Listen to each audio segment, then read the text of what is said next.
pejim-baovao toekarena kosa indray no entina amintsika manaraka taorian'ny Azia dia ny foire internationale de Madagascar na ny film indray no etsika ara-toekarena goavana karakarain'ny agence première ligne nisy androany fampafatarana ny Indian faharoa ambin'ny folo amin'ny film izay hotanterana eny amin'ny Forelo Expo Tanjombato manomboka ny fahavalo ny volana May ho avy izao.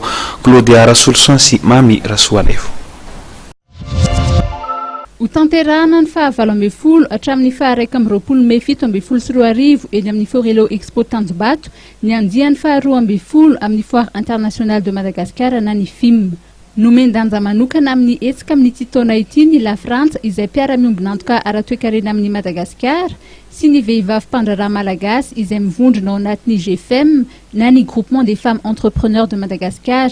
Raha ny fantatra androany nandritra ny fionana tamin'ny mpampalala vaovao izay nitanterana tetsy Antaninarenina.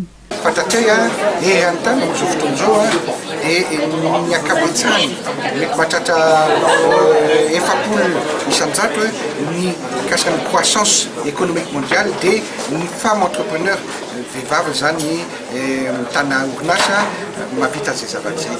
Dia amin'ity taona ity dia ho ampisaonay amin'ny rehetrarehetra izay herina ny femme entrepreneur eto Madagascar.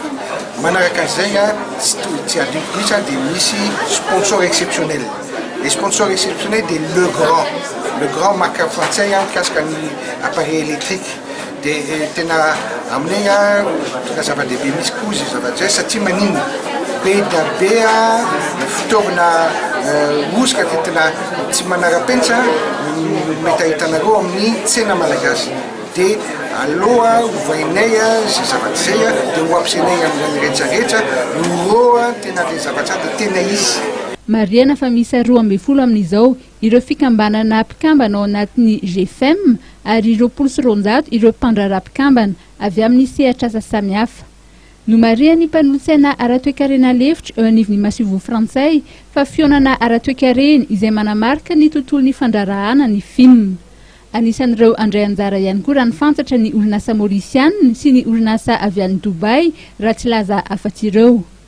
Nampafantarina nandritra fotoana ity ihany koa ny mpiara-miasa samihafa anisan'izany ny vondrana Ma-TV izay efa niara-niasa tamin'ny agence première ligne tamin'ny Azia farany teo ary mbola hiara-iasa mandritra ireo hetsika samihafa tanterana amin'ity taona ity. Misy arak'izany ireo tolotra samihafa natao an'ireo orinasa izay te hanamafy ny serasera eo anivon'ny haino aman-jery.